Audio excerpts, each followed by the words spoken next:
Selamat datang kembali di podcast Ruang Tamu. Tepuk tangan dong teman-teman.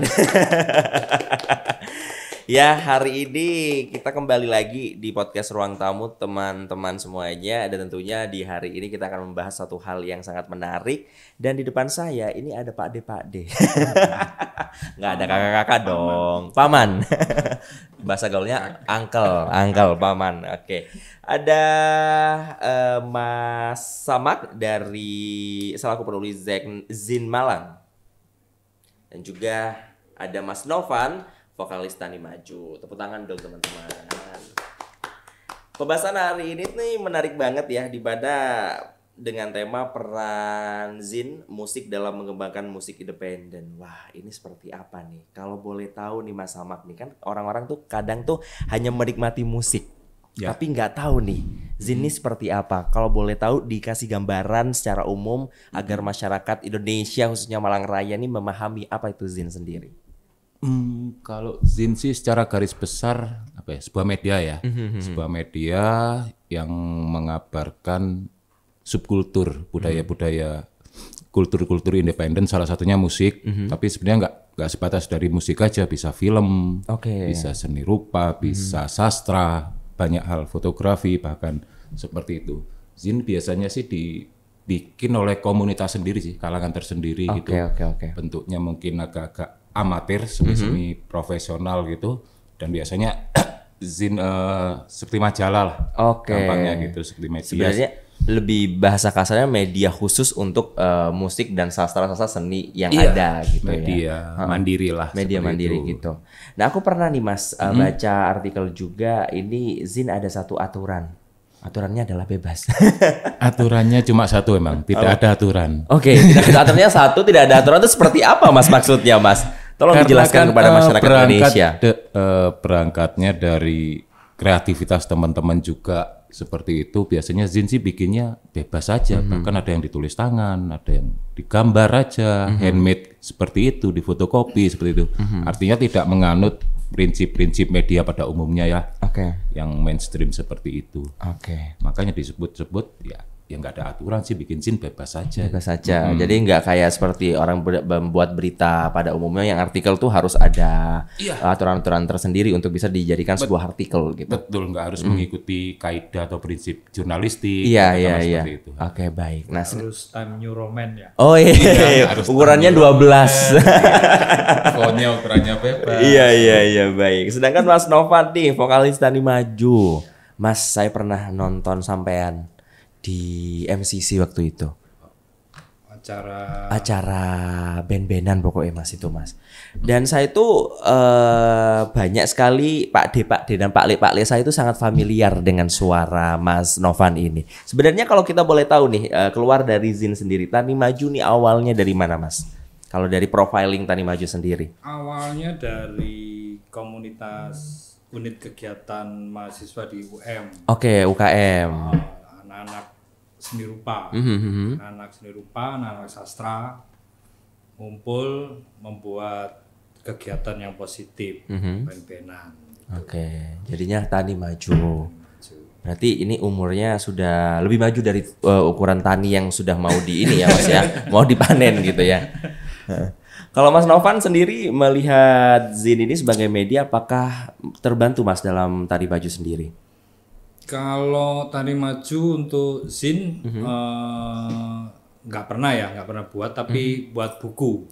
Jadi buat buku, yang buku pertama itu tentang foto-foto Tani Maju, yang kedua itu ulasan penulis-penulis dari musisi termasuk Mas Sama itu juga kontribusi nulis di bukunya Tani Maju.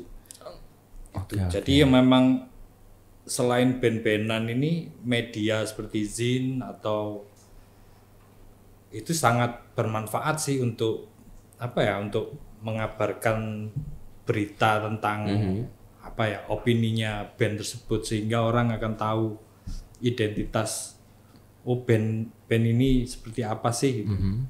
Atau itu juga bisa band, bisa perorangan, ya bebas seperti tadi yang dikatakan Kak Sama. Jadi itu membantu juga masyarakat untuk mengenal identitasnya.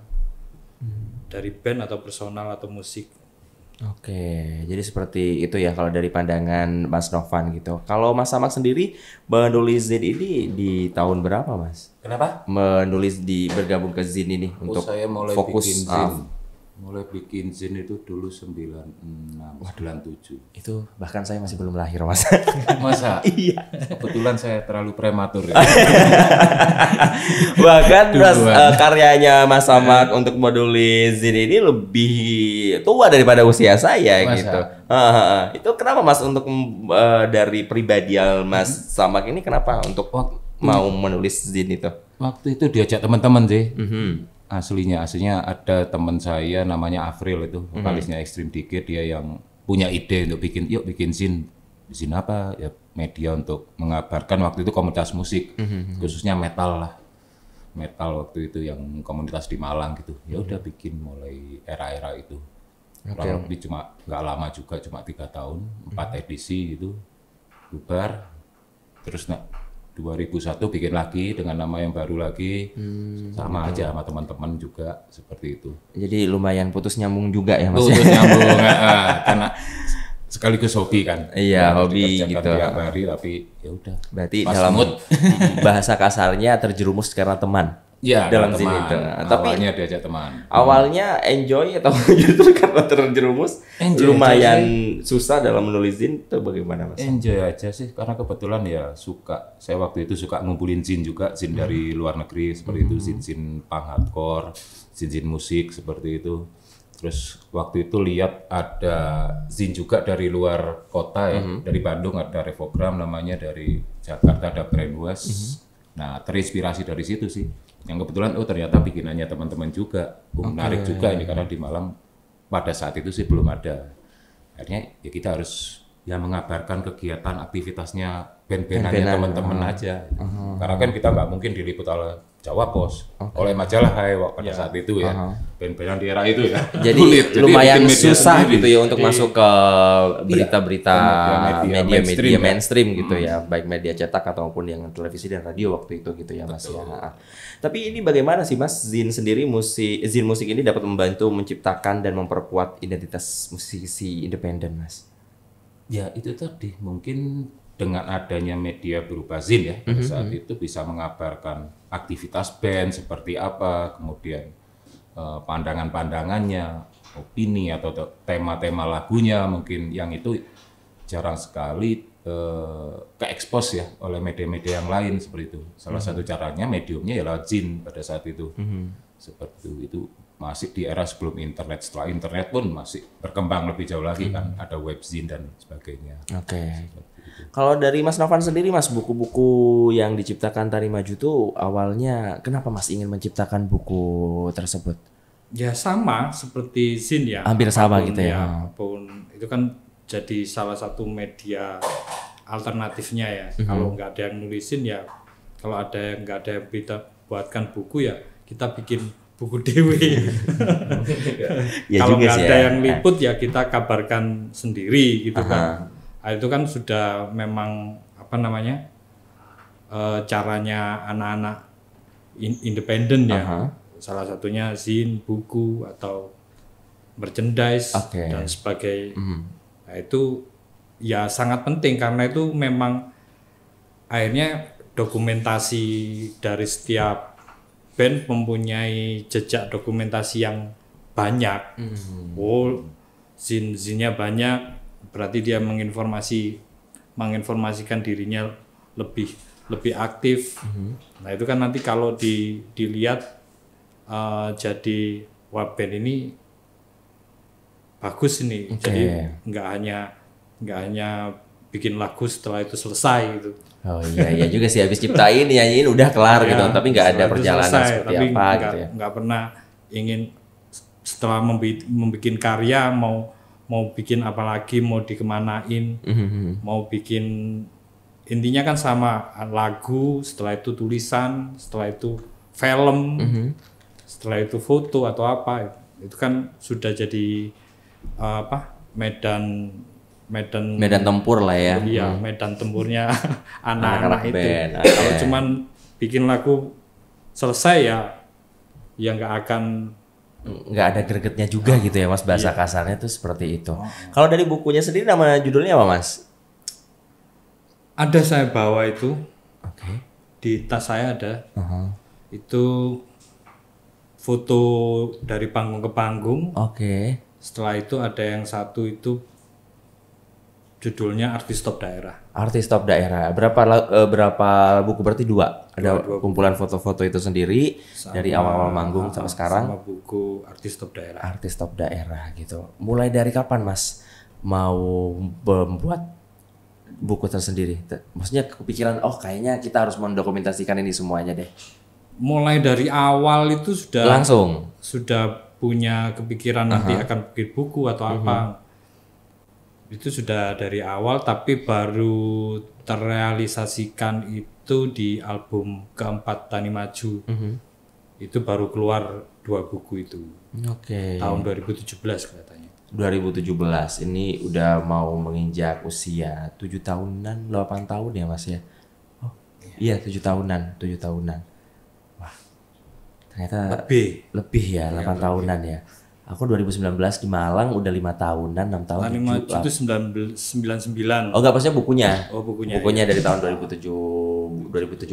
Bukunya dari tahun 2017. Kalau dari Tani Maju ini memang banyak banget Mas yang ini. Kemarin aja jujur saya nggak tahu lagunya, tapi sangat menikmati gitu dengan lirik-lirik yang sederhana tapi bisa dinikmati masyarakat itu juga. Wah ternyata se-hype ini ya suasana hangat ketika nonton Tani Maju waktu itu. Oke, kita kembali lagi nih ke Zin nih Mas. Ini kan sekarang eranya digital ya. Banyak sekali era-era digital. Ini posisi Zin sendiri apakah mengikuti ada digitalnya juga? Apakah bagaimana Mas? Selain di media cetaknya untuk menulis Zin itu. Iya, mulai di era teknologi digital ya sampai media sosial ya Zin akhirnya mengikuti beradaptasi dengan zaman.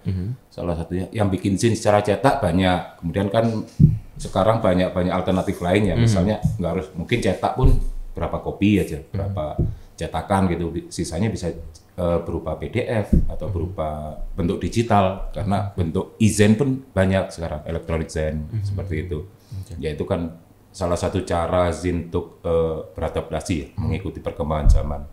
Ada jadi banyak alternatif, kemudian secara proses produksinya pun sekarang lebih bagus. Kalau dulu kan asal-asalan aja, tulis tangan dan sebagainya, difotokopi gitu.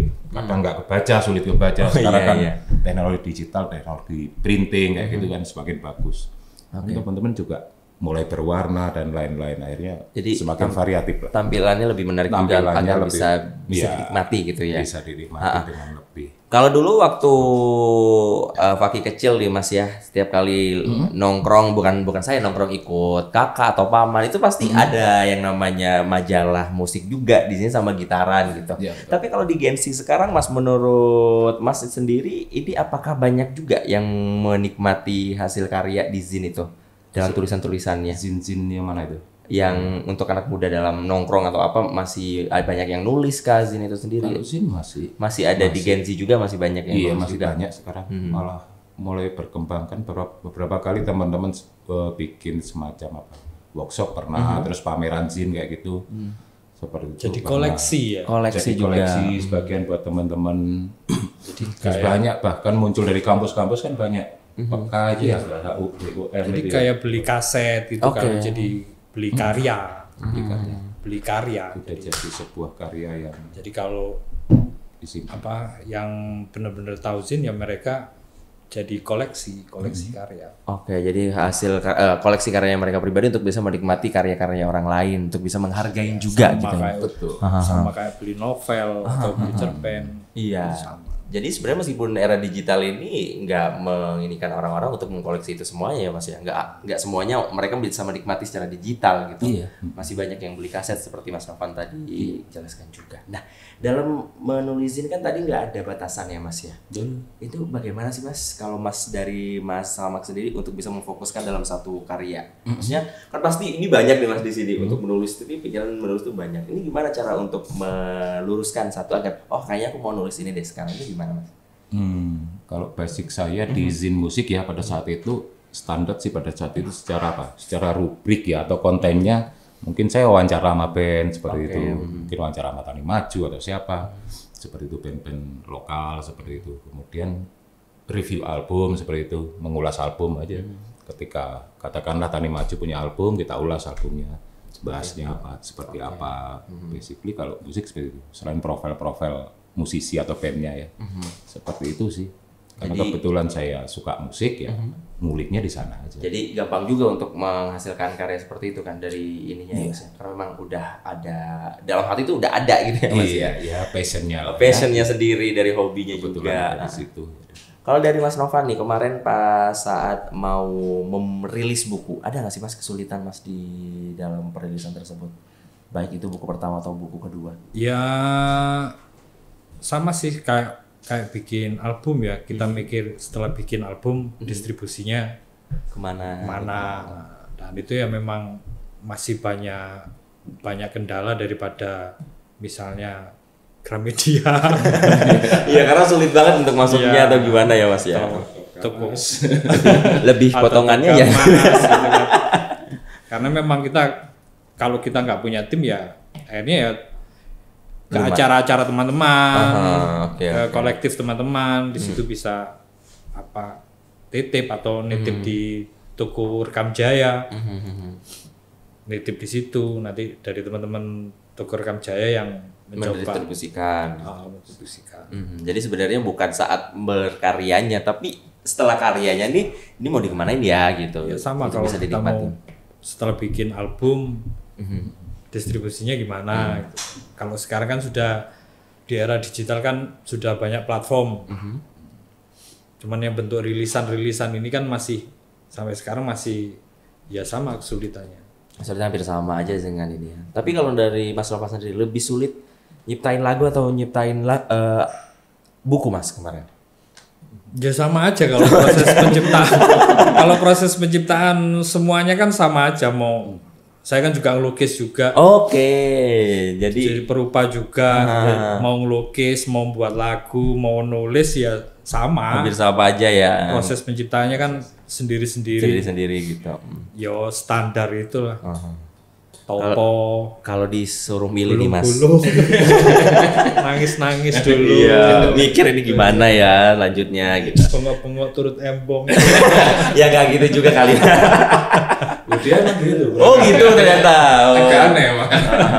Ya, Kalau macam-macam. disuruh milih Mas Novan nih tadi ada 3 ini keahlian dari Mas Novan. Melukis, menciptakan lagu dan juga menciptakan buku. Kalau disuruh milih di urutan berapa nih dari 3, 2, 1? Oh mengajar juga? Mengajar 4. Coba diurutkan. Nomor 1 apa dulu Mas? Siapa yang nyuruh? Siapa yang nyuruh ya juga ya? Siapa yang nyuruh saya milih? Gak ada. Nah, berarti sama semuanya.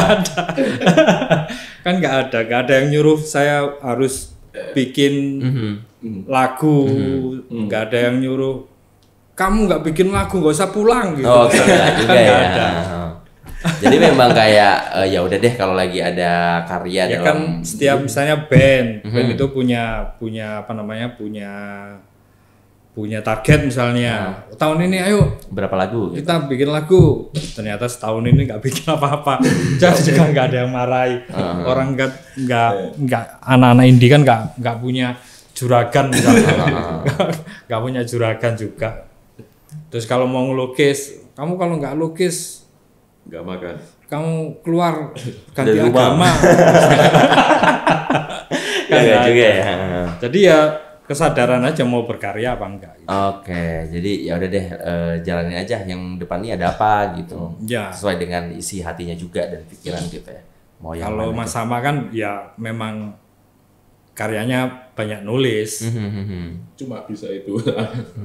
Ya, Tapi sampai kayaknya sekarang Mas Sama tetap untuk berkarya dalam zin ini Mas. Menulis masih. Masih. Zinnya sih udah nggak terlalu, mungkin sekarang cuma koleksi. malah buku Buku sekarang. buku terbaru ya. Sekarang nulis apa biasanya Mas? Tetap nulis musik. Nulis Sekarang nggak bisa nulis yang lain, nulis sepak bola ya susah. Nulis politik apalagi. Apalagi dimulai dari mana? Nulis notasi musik yo. Ngapain ya? Tambah quote-quote ya nggak apa. Bisa. Mau bikin hot quote gitu ya. Iya. Udah banyak nulis musik sih. Ada cerita Kemarin. menarik nggak Mas saat menulis dari awal gitu sampai sekarang? Saat menulis ya kebanyakan ya setelah saya bikin zin kan era apa waktu itu? Era online bikin web gitu. web online, terus pernah jadi kontributor di beberapa majalah. Paling seru-serunya kalau pas liputan seperti itu, liputan keluar kota seperti itu, untuk liputan konser atau pertunjukan musik, wawancara seperti itu. Oke, kadang juga ketemu dengan idola-idola juga, kadang itu bisa wawancarai. Mereka tuh menjadi satu kebanggaan tersendiri gitu ya Mas. Iya betul. Yang bisa wawancara dengan God Bless pernah, dengan Rocks pernah, seperti itu. Jadi kayak punya free pass-nya aja langsung dari depan tuh kayak orang-orang wah God Bless, kalau masih langsung ada aksesnya. Bisa ketemu wawancara lu gitu. Faris RM misalnya kayak gitu. Oke. Yang paling berkesan mewawancarai siapa Mas? Paling berkesan. Semuanya pasti berkesan dong. Iya. Yang paling berkesan. Oh ya, Faris RM sih. Kenapa Sama God Bless. Karena seru aja, ternyata orangnya asik gitu. Ngobrolnya juga oke. Di luar ekspektasi yang Di luar ekspektasi mungkin. Ya agak starstruck juga ya, karena saya ngefans juga sama beliau seperti itu. Ternyata ngobrolnya asik gitu. Sampai tukeran nomor WhatsApp dan sebagainya, bisa ngobrol seperti itu. Bisa deket. Satu itu God Bless juga seru karena beberapa kali pernah ikut semacam turnya lah, semacam kegiatannya, jadi semobil gitu, satu kendaraan sama beliau gitu. Beneran? Iya, tapi saya diem nggak berani apa-apa. Sambil, ini beneran nggak ya kita semobil sama idola gitu? Sama Iananto gitu, ya berani. Yang dulu musiknya aku dengerin mulai kecil, gitu. Zaman bocah itu, orangnya dari sebelah sini. Seperti itu. Oke, ini mungkin pertanyaan terakhir untuk hari ini untuk Mas Novan ya Mas ya. Menurut Mas Novan sebagai musisi sendiri nih Mas, ada nggak sih keuntungan atau yang pernah dirasakan juga dengan adanya peran Zin untuk karir-karir musisi-musisi independen?